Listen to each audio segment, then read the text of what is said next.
എൻ്റെ പ്രസ്ഥാനം Indian national Congress എന്നെ വലിയ ഒരു ഉത്തരവാദിത്തമാണ് ഏൽപ്പിച്ചിരിക്കുന്നത്. ഞാനിതിനോട് അഖിലേന്ത്യാ കോൺഗ്രസ് കമ്മിറ്റി നേതൃത്വത്തോട്, കോൺഗ്രസ് പ്രസിഡന്റിനോടും ശ്രീ രാഹുൽജിയോടും ഉൾപ്പെടെ എല്ലാവരോടും നന്ദി പറയുക. എന്നെ ഇതിന് പ്രാപ്തമാക്കിയത് ഈ തെരഞ്ഞെടുപ്പിൽ കഠിനാധ്വാനം ചെയ്ത ലക്ഷക്കണക്കിന് UDF പ്രവർത്തകരും ടീം UDF ആയി നിന്ന ഞങ്ങളുടെ UDF നേതാക്കന്മാരുമാണ്. തീർച്ചയായും ഞാനിവിടെ എത്തിയതിന് അവരോട് എനിക്ക് ഒരുപാട് കടപ്പാടുണ്ട്. കേരളത്തിലെ ജനങ്ങൾ ഞങ്ങളെ വലിയ ഉത്തരവാദിത്തമാണ് ഏൽപ്പിച്ചത്. 10 വർഷം നീണ്ടുനിന്നൊരു ഭരണം അവസാനിപ്പിച്ച് 102 സീറ്റോടുകൂടിയാണ് അധികാരത്തിലെത്തിയത്. ആ ജനങ്ങളോട് ഞങ്ങൾ പറഞ്ഞ കാര്യങ്ങൾ ഒന്നൊന്നായി ഞങ്ങൾ ചെയ്തു തീർക്കും. കഠിനാധ്വാനം ചെയ്ത് പൂർണ്ണമായ അർപ്പണബോധത്തോടെ ജനങ്ങളുടെ ജീവിത നിലവാരം ഉയർത്താൻ, കേരളത്തെ മാറ്റിയെടുക്കാൻ, പുതിയ ഒരു കേരളത്തെ സൃഷ്ടിക്കാൻ, ഒരു പുതുയുഗത്തിന് തുടക്കമിടാൻ ഞങ്ങൾ എല്ലാവരും ചേർന്ന് കഠിനാധ്വാനം ചെയ്യും. രാഷ്ട്രീയ പ്രവർത്തനവും പൊതുപ്രവർത്തനവും ജനങ്ങൾക്ക് വേണ്ടി നടത്തുന്ന കഠിനാധ്വാനവും അവർക്ക് വേണ്ടി അർപ്പണബോധത്തോടു കൂടി ചെയ്യുന്ന പ്രവൃത്തിയുമാണ് എന്ന് ഞങ്ങൾ അതിൻ്റെ നിർവചനം മാറ്റി എഴുതും. പൊതുപ്രവർത്തനത്തിൻ്റെയും രാഷ്ട്രീയ പ്രവർത്തനത്തിൻ്റെയും നിർവചനം അതായിരിക്കുമെന്ന് മാറ്റി എഴുതും. ഇതൊരു ദൈവികമായ നിയോഗമായി ഞാൻ കാണുന്നു. വ്യക്തിപരമായി കിട്ടിയ ഒരു കാര്യമായിട്ടല്ല കാണുന്നത്. അതിനെ സഹായിച്ച ഒരുപാട് ആളുകളുണ്ട്. ഈ വലിയ വിജയത്തിന് ഞങ്ങളെ സഹായിച്ചത്, ഏറ്റവും കൂടുതൽ സഹായിച്ചത് AICC ആണ്. ആ AICCയുടെ പ്രവർത്തനങ്ങളെല്ലാം കേരളത്തിൽ ഏകോപിപ്പിച്ച് നടത്തിയത് പ്രിയങ്കരനായ അതിൻ്റെ സംഘടനാ ചുമതലയുള്ള ജനറൽ സെക്രട്ടറി ശ്രീ KC വേണുഗോപാലാണ്. ഓരോ ദിവസവും ഓരോ കാര്യവും ഞങ്ങളോട് ചോദിച്ച് എല്ലാ കാര്യങ്ങൾക്കും അദ്ദേഹത്തിൻ്റെ പിന്തുണ നൽകിയിട്ടുണ്ട്. അതുപോലെ ഇതിൻ്റെ ക്യാമ്പയിൻ കമ്മിറ്റി ചെയർമാനായിരുന്ന നമ്മുടെ മുൻ പ്രതിപക്ഷ നേതാവ് കൂടിയായിരുന്ന KPCC പ്രസിഡന്റായിരുന്ന ശ്രീ രമേശ് ചെന്നിത്തല, അദ്ദേഹത്തിൻ്റെയും പങ്കുണ്ട്. എൻ്റെ നേതാവ് കൂടിയാണ് ശ്രീ രമേശ് ചെന്നിത്തല. എൻ്റെ പ്രിയങ്കരനായ സഹപ്രവർത്തകനാണ്, നേതാവ് കൂടിയാണ് ശ്രീ KC വേണുഗോപാൽ. അവരെ എല്ലാവരെയും പൂർണ്ണമായ വിശ്വാസത്തിലെടുക്കും. KPCC പ്രസിഡന്റ് ശ്രീ സണ്ണി ജോസഫിനോട്, അതുപോലെ ഇവിടുത്തെ ചുമതല AICCയുടെ ചുമതലയുണ്ടായിരുന്ന ശ്രീമതി ദീപാദാസ് മുൻഷിയോട്, എല്ലാവരോടും അവരുടെ ക്യാമ്പ് ചെയ്താണ് ഇവിടുത്തെ പ്രവർത്തനങ്ങൾക്ക് നേതൃത്വം കൊടുത്തത്. എല്ലാവരോടുമുള്ള നന്ദി ഞാൻ പ്രത്യേകമായി പറയുകയാണ്. ഇത് വലിയൊരു ഉത്തരവാദിത്തമാണ്. കാരണം കേരളം അതിൻ്റെ ഏറ്റവും വലിയ സങ്കീർണമായ ഒരു അവസ്ഥയിലൂടെ കടന്നു പോവുകയാണ്.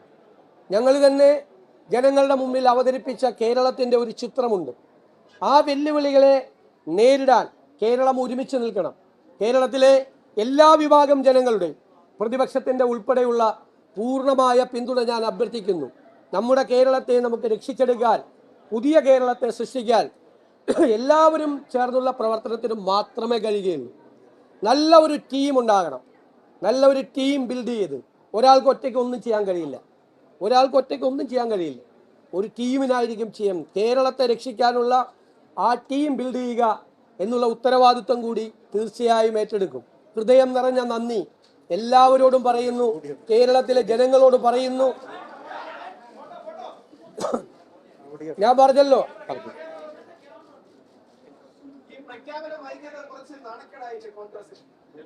ഒരു നാണക്കേടുമില്ല. ഇതൊക്കെ ഫോർമാലിറ്റീസ് ഉണ്ട്, നടപടിക്രമങ്ങളുണ്ട്. നിങ്ങൾ മറ്റ് സംസ്ഥാനങ്ങളിലെല്ലാം വിവിധ പാർട്ടികൾ മുഖ്യമന്ത്രിമാരെ തിരഞ്ഞെടുക്കാൻ എത്രയോ സമയം എടുത്തിട്ടുണ്ട്. ചരിത്രം അറിയാതെ അങ്ങനെ കുറ്റപ്പെടുത്തരുത്. നേതൃത്വത്തിൻ്റെ മുമ്പിൽ ഒരുപാട് കാര്യങ്ങൾ വരുമ്പോൾ അവരതിൻ്റെ എല്ലാ ഭാഗവും പരിശോധിച്ച് ഒരു കാലത്തും നടക്കാത്ത തരത്തിൽ MLA-മാരുമായി, MP-മാരുമായി, സീനിയർ നേതാക്കളുമായി എല്ലാവരും ആയി നടത്തിയ ആശയവിനിമയത്തിന് ശേഷമാണ്. കോൺഗ്രസ് പാർട്ടി സാധാരണ ഒരു പാർട്ടിയല്ല, ഗാലക്സി ഓഫ് ലീഡർഷിപ്പ് ഉള്ള ഒരു പാർട്ടിയാണ്. ഒരുപാട് നേതാക്കൾ, കഴിവുള്ള മികച്ചവരായ നിരവധി നേതാക്കന്മാർ MLA-മാരായി ജയിച്ചു വന്നവരിലുണ്ട്. കഴിവുള്ള നേതാക്കന്മാരുള്ള ഒരു പാർട്ടിയാണ്. അതിൽ നിന്ന് ഒരാളെ തിരഞ്ഞെടുക്കുക എന്ന് പറയുന്നത് വളരെ പ്രധാനപ്പെട്ട ഒരു ജോലിയാണ്. അത് ഭംഗിയായിട്ട് നിർവഹിച്ചു.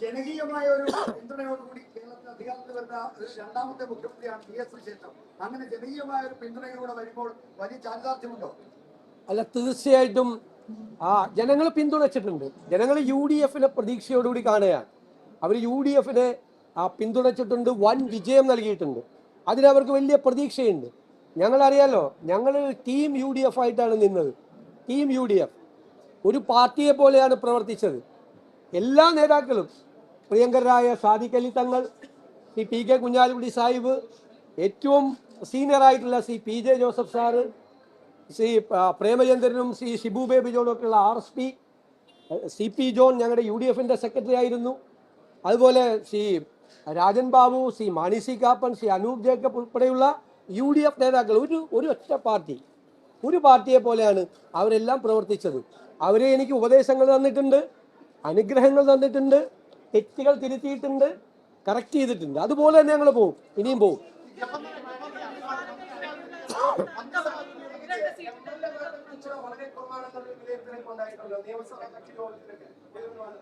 എങ്ങനെ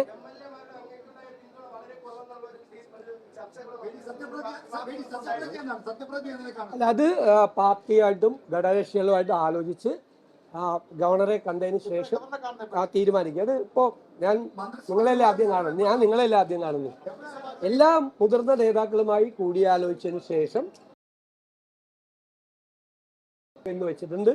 അതിനെല്ലാം ശേഷമുള്ളൊരു നടപടിക്രമമുണ്ട്. അത് ഒറ്റയ്ക്ക് തീരുമാനിക്കുന്നതല്ല, ഇതൊന്നും കൂട്ടായി തീരുമാനിക്കുന്നു.